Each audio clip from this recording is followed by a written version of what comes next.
Oi, pessoal, bom dia, tudo bem com vocês? Bom, vamos dar início à nossa primeira aula de geografia, tá certo? Então, eu fiz aqui um slide para vocês, por favor, acompanhem, tá? Para que vocês possam assimilar o máximo possível das informações, tá certo? Então, vamos lá começar.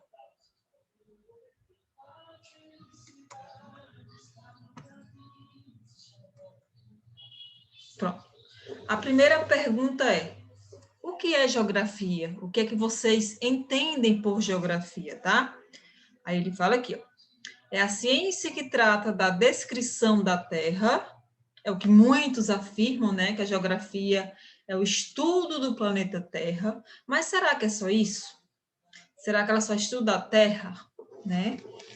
Sim, ela estuda a Terra, mas não fica limitado apenas ao estudo do planeta Terra. A gente estuda, né, não só a sua descrição, mas todos os fenômenos físicos, biológicos, humanos que ocorrem no planeta Terra, né? As suas causas, as suas relações.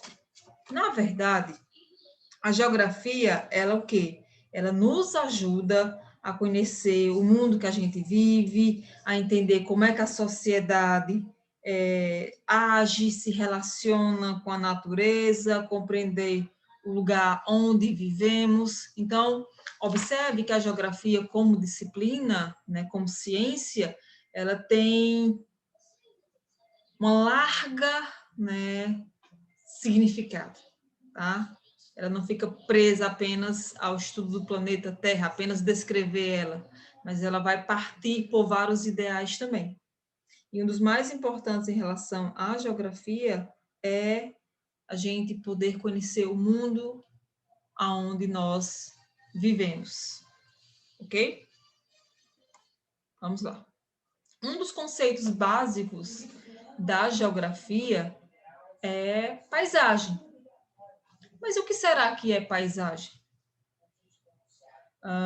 Muitos afirmam que paisagem é apenas um panorama bonito, né? Apenas algo belo. Ok, mas a paisagem, pessoal, ela é nada mais, nada menos do que tudo que a sua visão pode alcançar. Então, a paisagem pode ser bonita, mas a paisagem pode ser feia também, ok? Então, tudo que estiver à sua frente, aonde a sua visão pode alcançar, é o que a gente chama de paisagem, tá? Aí ele fala aqui, ó, não é apenas um belo panorama natural, ela é um conjunto dos elementos naturais e culturais que podem ser vistos e percebidos em um local. Então, tudo que a visão de vocês puderem alcançar, tudo que vocês estiverem vendo, tá, ao seu redor, a gente chama de paisagem. E dentro da paisagem, nós temos um conjunto de elementos. Esses elementos, eles podem ser naturais, culturais e também temos os elementos invisíveis, tá? Vamos lá. Pronto. Então, ele fala aí, os elementos podem ser naturais, que são aqueles construídos pela ação da natureza. Então, você pode ver aqui que o homem não interviu em nenhum momento. Elementos naturais são aqueles que são construídos pela ação da natureza. Então, por exemplo, formas de relevo. Eu coloquei montanha, mas podem ser planaltos, planícies, serras, depressões, chapadas. Tá? Então, todas as formas de relevo existentes no planeta fazem parte do elemento natural. Aí nós temos também a hidrografia, né? Eu coloquei o rio, mas também os mares, oceanos, lagos e a vegetação de um modo geral. Tudo aquilo que foi construído pela ação da natureza é o que a gente chama de elemento natural. Aí nós temos os elementos culturais. São aqueles construídos pelos seres humanos. Então, o homem, o quê? Ele interviu diretamente nessa construção, tá? Lembrando que dentro de um elemento cultural, vocês podem encontrar elementos naturais também, mas os elementos culturais, eles vão ser definidos como aquele que o homem construiu, que o homem interviu. Quando eu falo homem, eu me refiro ao homem e à mulher, o ser humano, tá? Aonde o homem, basicamente, ali, fez a sua parte, fez o seu trabalho, tá? Então, por exemplo, uma casa, uma ponte, as plantações, uma rodovia, né? Tudo isso foi construído pelo homem, né? Então, a gente chama de elementos culturais, mas só relembrando, dentro de um elemento cultural, você também pode encontrar elementos naturais convivendo juntos. Aí temos aqueles elementos invisíveis. Nos elementos invisíveis, pelo nome, já dá para a gente notar aí. A gente não vai conseguir o quê? Ver. A gente pode perceber, a gente sabe que existe, tá? A partir do momento que você sente o cheiro, você escuta, por exemplo, o barulho dos automóveis. A gente não vê, a gente escuta, né? A buzina, assim. O mau cheiro da poluição, da fumaça, ou o mau cheiro do lixo, por exemplo. A gente não vê, né? Mas a gente sente o odor, o mau cheiro. Tá? Então, elementos invisíveis são aqueles que nós podemos perceber, só que a gente não vê. A gente sabe que existe, está lá, mas a gente não vê. Ok? Então, observe que nos elementos invisíveis, não só tem a intervenção do homem, mas também ele é movido pela construção também da natureza, tá? Vamos lá. Pronto, eu coloquei 4 imagens aí.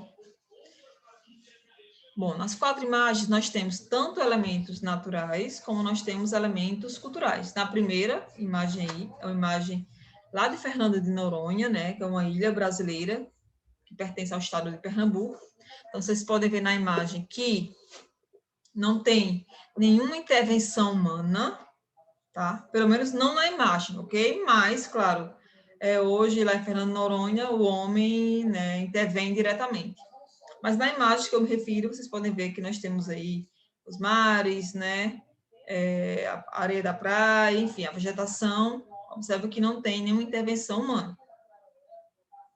Do lado, nós temos aí uma ponte, tá? Então, essa ponte, ela é o quê? Construída pelo homem. Então, já é um elemento cultural. Vocês podem ver que até na imagem também tem, não é, pessoas, né, passando aí na ponte. Na terceira imagem do lado, se eu não me engano, seria um lago, mas lembra um pouco um vulcão também. Mas, enfim, observe que na imagem também nós temos aí o relevo, nós temos a hidrografia, a vegetação totalmente intacta, sem nenhuma intervenção humana. Então, nós temos também um elemento aí natural. Na última imagem, na quarta imagem, nós temos aí uma cidade. Nós temos aí prédios, tá, que é construído pelo homem, mas dentro da imagem também nós temos a vegetação, que aí já é basicamente o quê? Um elemento natural, ok? Então, pessoal, tanto um elemento cultural como um elemento natural, elas podem conviver em harmonia, ok? Mas vamos só recapitular aqui. Em um elemento natural, o homem ele não intervém, o homem ele não vai interferir. Em um elemento cultural, o homem o quê? Age, o homem constrói, certo? Então, dentro de um elemento cultural, vocês também podem encontrar elementos naturais, como vocês podem visualizar aqui na última imagem. Nós temos os prédios, mas nós temos também a vegetação. Vamos lá. Pronto. Eu coloquei aqui também algumas imagens para vocês, né, partirem aí e observarem as modificações, tá? Só que é o seguinte, pessoal, dentro dos elementos da paisagem, vocês têm que entender que as paisagens, elas podem ser muito alteradas e podem ser pouco alteradas também. Então, existe no planeta, né, algumas áreas, alguns trechos, onde o homem nunca interviu, né? Em florestas, áreas desérticas, áreas montanhosas, e até mesmo em regiões polares, onde o homem não interviu em nenhum momento. Então, essa interferência humana, essa transformação humana em relação à natureza, ela pode ser observada, vamos dizer, claramente. Então, pode ter uma modificação muito grande e pode ter modificações pequenas também. E também podemos encontrar áreas que em nenhum momento houve, não é, uma modificação causada pelo homem. Aí ele pergunta aí, quais dessas paisagens foram modificadas? Observe que a primeira paisagem, nós temos a vegetação e nós temos o quê? Uma estrada. Então, você já pode notar aí que o homem, né, ele fez uma interferência, ok? Na segunda imagem, da primeira fileira aí, pessoal, observe que nós temos aí um rio, montanhas, vegetação, o homem não interferiu. Na terceira imagem, nós temos aí uma cidade grande, né? Muitas casas, muitos prédios. Observe que na imagem nem dá para ver algum tipo de vegetação ou elemento natural. Na quarta imagem, observe aí uma cachoeira, tá? O relevo em si, vegetação, então o homem não modificou. Na quinta imagem, observe que nós temos não só a presença do elemento natural, mas a presença também do elemento cultural, que seria o quê? A casa, a cerca, tá vendo aí, ó? Então, dos dois elementos convivendo. Na última imagem, observe que também há uma interferência humana. Então, encontramos elementos naturais e culturais. Então, ao mesmo tempo que tem a vegetação bem aqui presente na imagem, observe que nós temos alguns pontinhos brancos, né? Que são casas. E lá no fundo da imagem nós temos também alguns prédios. Gente, esses elementos culturais, eles também são chamados, né, de elementos humanizados ou paisagem humanizada, tá? E essa paisagem humanizada, ela acaba sendo importante porque motiva a gente o quê? A compreender o mundo e o lugar onde a gente vive. Então, ele revela aspectos da natureza, ele registra a nossa história, o modo da vida das pessoas que ali habitaram, tá? Então, a paisagem é extremamente importante, né, para mostrar não só a realidade, mas também mostrar um pouco do passado, né? Como as pessoas viviam antigamente. Observem que essas transformações que o homem promove na paisagem, né, faz parte da evolução humana. Nós estamos sempre o quê? Transformando, modificando, na maioria das vezes, para a nossa comodidade, tá? Vamos lá. Pronto, eu coloquei mais uma imagem aí. Na verdade, essa imagem seria no Rio de Janeiro, aí ele fala aí. Fotos tiradas em 1900 e em 2004, mais recente, mostrando a evolução, construções e variações que o Rio de Janeiro passou em 104 anos. Então, mostra aí, são 4 imagens da mesma cidade do Rio de Janeiro, e mostra aí as transformações que ela passou ao longo de 104 anos, tá? Então, observe que nas 2 primeiras imagens, são lugares, gente, é o seguinte, é no Rio de Janeiro, mas são lugares diferentes do Rio de Janeiro, tá? A primeira imagem, se não me engano, é Copacabana. Observe que não, na primeira imagem, nós temos apenas aí o relevo, o mar, a vegetação. Na segunda, né, já mostra uma evolução aí, prédios, né? A natureza ainda é bem presente. Para quem sabe, o Rio de Janeiro é belíssimo, a natureza ela é muito presente no estado de Minas, no estado, desculpe, do Rio de Janeiro, na cidade do Rio de Janeiro. Mas observem que houve essa modificação nessa presença humana, né? Casas, prédios. Na segunda imagem, observem também que não há presença de prédios, né? Nem de casas, muito menos de calçadas.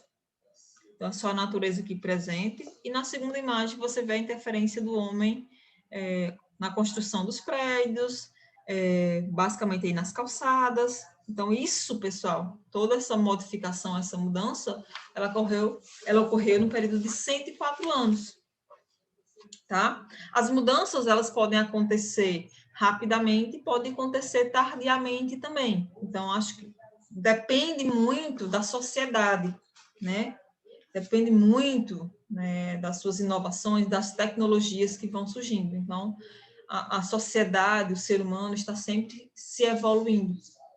E, consequentemente, o que está ao seu redor vai evoluindo também, tá? Vamos lá.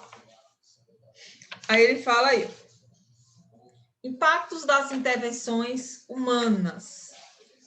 Aí ele fala o seguinte, as intervenções humanas podem modificar a paisagem, degradando o meio ambiente ou recuperando de impactos causados por fenômenos naturais ou pelo próprio ser humano. Então, pessoal, o ser humano, tanto ele pode modificar a paisagem no intuito de destruir, degradar o meio ambiente, como ele também pode recuperar, tá? O homem, ele não só ele recupera os impactos causados pelos fenômenos da natureza, né, naturais, ou até mesmo causados por ele próprio, tá? Então, depende muito aí também das suas motivações, tá? Então, o ser humano intervém não só para modificar, trazendo consequências positivas, mas também negativas. Então, depende muito do interesse dele. Quando a gente observa a atualidade, a gente vê que o homem vem sempre interferindo no meio ambiente, né? E nem sempre de forma positiva. Você vê a floresta amazônica, né? Quem assiste jornal, acompanha, vê quase todo dia, né? Ou pelo menos semanalmente, casos, né, de áreas que foram desmatadas. E isso vem acontecendo anualmente. Não só desmatamento, mas as queimadas, por exemplo. Isso traz um prejuízo muito grande para o nosso país, de um modo geral, não só economicamente, mas quando se refere também, por exemplo, às questões naturais, como clima, né? Vamos lá. Aí ele fala aí, nesse segundo ponto, ele traz aí alguns exemplos de intervenções humanas, que nem sempre são positivas. A primeira aí é o desmatamento, como eu falei para vocês, que basicamente ela interfere diretamente aí, por exemplo, na vida dos animais, né? Porque quando você desmata, você está retirando o habitat natural dos animais. Então, isso promove um risco muito maior ainda para a extinção. Quando não promove a extinção, mas basicamente faz com que esses animais saiam, né, de seu habitat e vá buscar alimento em outras áreas. Por isso que é muito comum você ver animais, por exemplo, né, como onças, invadindo grandes cidades aqui no Brasil, em busca de alimento. Não só onças, jacarés, cobras, enfim. Então, quando o habitat natural desses animais é destruído, então eles vão buscar em outros locais, certo? Outro ponto importante em relação ao desmatamento, gente, é a questão da erosão do solo. Então, quando você desmata, você deixa o solo o quê? Exposto. Você deixa o solo exposto à ação das águas, à ação dos ventos, e isso vai erodindo o solo. O solo vai começar o quê? A perder a sua fertilidade. E o seu uso, na sequência, acaba, né, sendo extremamente aí, negativo. E quando você desmata determinada área aí, o solo fica exposto, e quando ele passa a sofrer com as ações das águas, né, das chuvas principalmente, pode promover enxurradas, né, deslizamento de terras, faz com que também o solo perca seus nutrientes, promove também o assoreamento dos rios, promove inundações. Então, a vegetação, a mata ciliar, tá? Ela é fundamental que ela esteja presente. Então, quando você desmata e deixa o solo exposto, né, às ações da natureza, então os problemas, né, começam a aparecer também. E esses problemas, pessoal, não vai ficar só na zona rural ou só nas áreas de mata, não. Esses problemas também vêm para as cidades. Porque é que aqui na Aurora, por exemplo, quando pega um ano aí de muita chuva e o Rio Salgado, né, tem um volume de água muito elevado e invade aqui, né, principalmente o bairro São Benedito, que é o bairro onde eu moro, é porque não tem mata ciliar. Além do bairro ser construído próximo à margem do rio, não tem a mata ciliar que protege também. Então, é importante que o solo esteja recoberto pela vegetação nativa, certo? Outro ponto importante aí também, pessoal, é a questão das atividades agrícolas, tá? Nós precisamos claramente desse tipo de atividade, precisamos nos alimentar, mas precisamos trabalhar de forma consciente, tá? Um dos pontos relacionados a essa questão de atividades agrícolas é a questão do uso da terra, ok? Para que vocês que moram na zona rural, acredito que vocês saibam mais do que eu em relação a esse ponto, mas vou dar um exemplo da minha família que tem também, né, que enfim, tem um sítio, gosta de plantar, enfim. Então, o solo é o seguinte, ele está aí para nos servir, mas quando você usa o solo anualmente, somente para plantações agrícolas, né, ele vai se desgastando. E ainda mais quando você usa produtos químicos, né, como pesticidas, herbicidas, os agrotóxicos de modo geral, né, ou fertilizantes também, isso vai o quê? Promovendo o desgaste do solo. Tá? Então, o que era para ser positivo em um determinado período de tempo, ele pode trazer consequências negativas mais no futuro. No Nordeste, por exemplo, vocês sabem que o clima é semiárido, né? Chove muito pouco e isso acaba também não favorecendo as nossas plantações agrícolas. Mas olha só, como o nosso clima realmente é semiárido, é muito seco, boa parte do ano, quando o homem usa muito solo também aqui na nossa região Nordeste, né, um uso extremamente excessivo, sem que o solo possa ter um período de descanso, né? O solo ele pode entrar em processo de desertificação. Esse processo de desertificação, na maioria das vezes, ele pode acontecer naturalmente, mas ele acelera o processo quando o homem usa o solo, né, sem deixar que o solo descanse, certo? Ou usando, né, agrotóxicos também. Então, a gente tem que ter um cuidado também, né, nessa questão das atividades agrícolas, que precisamos, mas nós temos que também ter cautelas, tá? A criação extensiva do gado também. Pessoal, quando fala de criação extensiva, é a criação do gado solto no pasto. Aquele pisoteio do gado no solo compacta o solo. Deixa o solo também o quê? Com pouca fertilidade. Então, para vocês verem que todas essas ações que o homem promove, né, tem que ser calculado para que não hajam problemas futuros. A extração de recursos minerais. Precisamos muito de minério, né? Hoje as indústrias, né, requer muito dessa matéria-prima. Só que também o uso excessivo, a extração, né, às vezes ilegalmente, pode trazer consequências também, não só para o solo, mas também, por exemplo, para as águas subterrâneas, para os rios.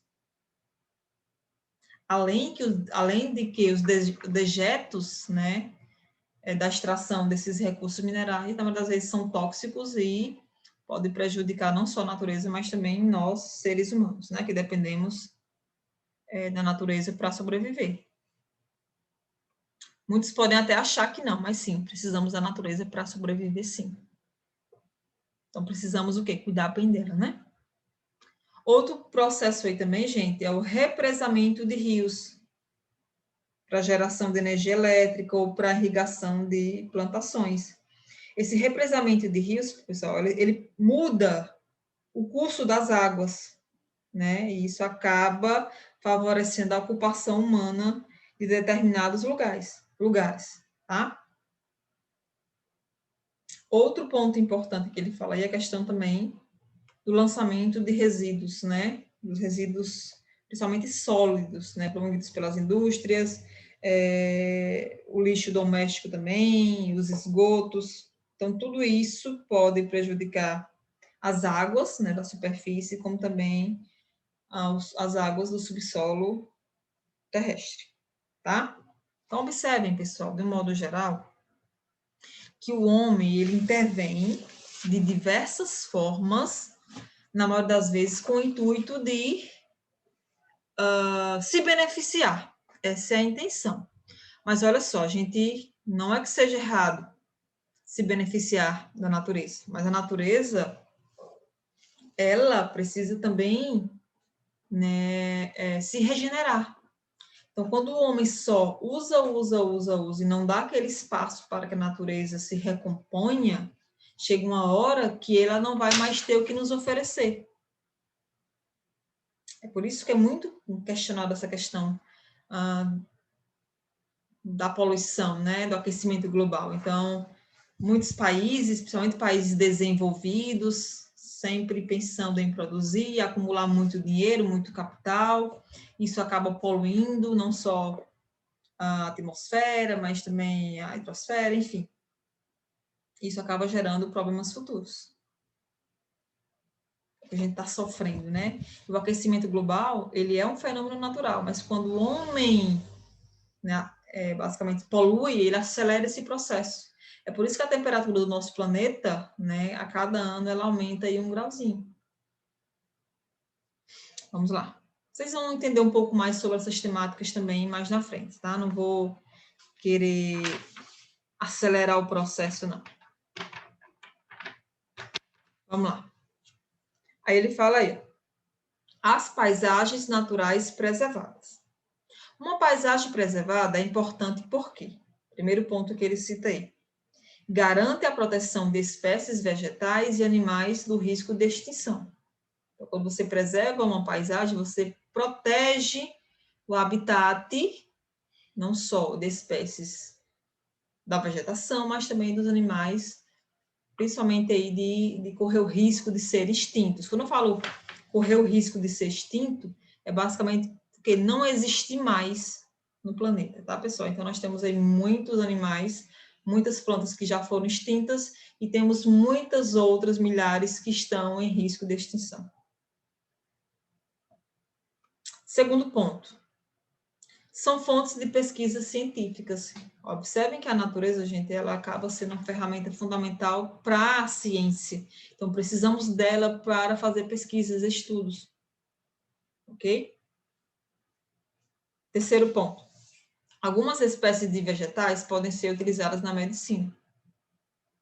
Então, muitas plantas, pessoal, hoje são estudadas, né? A ciência fazem, as pesquisas estudam para utilizar na medicina, né? Para descobrir aí a cura de algumas doenças ou para fazer medicações, né?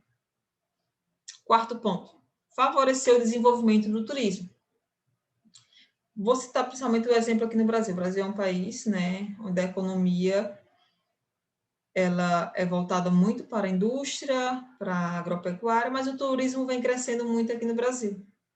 Então, áreas de proteção ambiental, paisagens naturais que são preservadas, ela é um atrativo para que as pessoas possam querer ir conhecê-las. Então, quando você protege, isso atrai o ser humano, né? O ser humano quer conhecer não só a vegetação, quer conhecer os animais, quer conhecer a natureza de um modo geral. Isso gera economia também.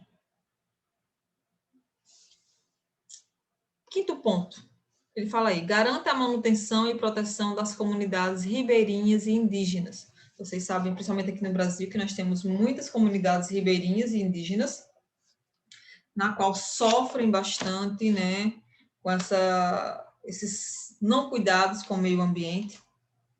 E quando você desmata, você destrói determinadas áreas, principalmente áreas de reservas, basicamente você está promovendo também a extinção, não só dos indígenas, mas também das comunidades ribeirinhas. Hoje nós temos leis que garantem a proteção, né, da natureza de um modo geral. Boa parte das paisagens naturais preservadas, pessoal, aqui no Brasil principalmente, eu vou citar muito o Brasil, que é o nosso país, elas basicamente são áreas particulares, tá? São áreas privadas, mas nós temos também áreas, né, que são responsabilidades do Estado. E o Estado, ele deve o quê? Não só as áreas particulares, privadas, mas o Estado também, eles devem assegurar a conservação e a preservação desses locais, né, restringindo o mínimo possível, não é, a utilização dessas áreas. Então, essas áreas basicamente são mais utilizadas para quê? Para a proteção, né, das espécies, mas também podem ser utilizadas, por exemplo, para o turismo e também para as pesquisas científicas, né?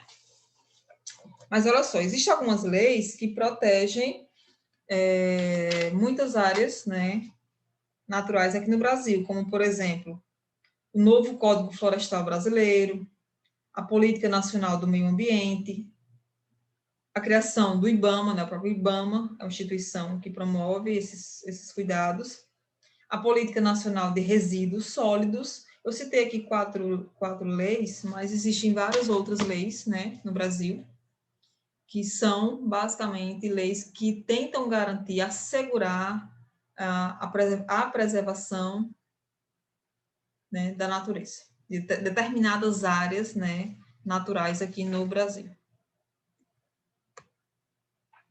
Aí ele fala aí, as áreas naturais protegidas são superfícies de terra ou mar dedicadas à proteção e à manutenção da flora e fauna. Flora é a vegetação, fauna são as espécies de animais, tá, pessoal? Aí ele fala aí, assim como da população e da cultura locais. Então, proteger é assegurar a proteção não só de áreas da superfície terrestre, mas também, né, do mar, tá? Mas também garantir a proteção da vegetação, dos animais e da população que vive, né, nesses locais, da sua cultura. Aí ele fala aqui, essas áreas de proteção, elas são chamadas de unidades de conservação. São compostas por duas. Nós temos a unidade de uso sustentável, que seu principal objetivo, pessoal, é combinar o quê? A conservação da natureza e o uso sustentável de partes dos seus recursos. Então, é o seguinte, essa primeira unidade, não só ela vai proteger, conservar a natureza, mas ela permite também a utilização, tá, de determinadas áreas, mas com limitações, certo? Então, o ser humano ele pode se aproveitar de determinados recursos que ali existem, mas com limitações, ele não pode abusar. Já as unidades de proteção integral, o seu principal objetivo é preservar a natureza, sendo proibida a exploração de recursos que ali existem. Então, vamos só recapitular esses dois pontos aí. O primeiro, unidades de uso sustentável. O principal objetivo é conservar a natureza, mas os seres humanos podem utilizar ali dos recursos que existem, com limitações. Já as unidades de proteção integral, ele preserva a natureza, proibindo a exploração dos recursos, certo? Esse já não pode explorar de forma alguma, tá? Então, olha só, pessoal. O nosso slide é até aqui, certo? Eu espero que vocês tenham entendido o máximo possível em relação à temática. A gente vai continuar falando sobre os conceitos geográficos no decorrer das próximas aulas, tá certo? Mas qualquer dúvida que vocês tiverem em relação ao que foi dito aqui, vocês podem me perguntar, certo? Estou disponível para vocês. Então, eu vou encerrar aqui. Beijo, pessoal, e até a nossa próxima aula.